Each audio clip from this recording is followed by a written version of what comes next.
aujourd'hui pour une nouvelle recette vegan et sans gluten comme d'habitude. Et une recette aujourd'hui qui vraiment est la plus simple et la plus rapide possible. Vraiment, il n'y a que 2 ingrédients. Un, c'est du riz.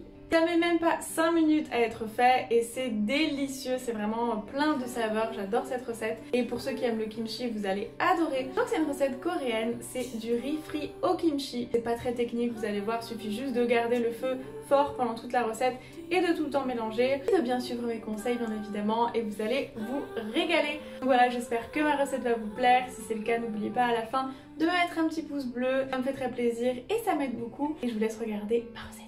On va commencer par hacher un bol de kimchi bien égoutté, un kimchi sans son jus, donc soit avec une paire de ciseaux comme moi ou sinon sur une planche à découper avec un couteau. Et on va venir le faire frire dans une cuillère à soupe d'huile neutre. Donc il faut vraiment que le feu soit bien chaud et on va le faire caraméliser, donc 3 à 5 minutes.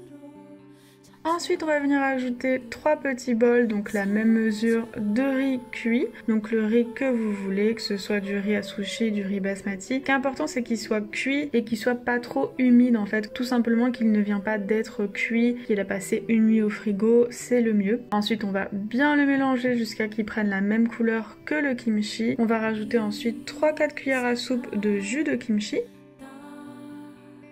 Et on va bien toujours mélanger une cuillère à soupe de sauce tamari, une cuillère à soupe de piment gochujang, donc du piment coréen ou sinon d'autres piments. On va ensuite ajouter du sel, une cuillère à soupe ou 2 d'huile de sésame. On continue bien à mélanger et ce sera prêt. Pour présenter le riz, moi j'aime bien le mettre dans un bol, appuyer et puis tout simplement le retourner sur une assiette. Pour avoir une belle petite montagne de riz frit au kimchi que je mange généralement avec du tofu frit à la poêle et un petit peu d'oignons nouveaux émincés.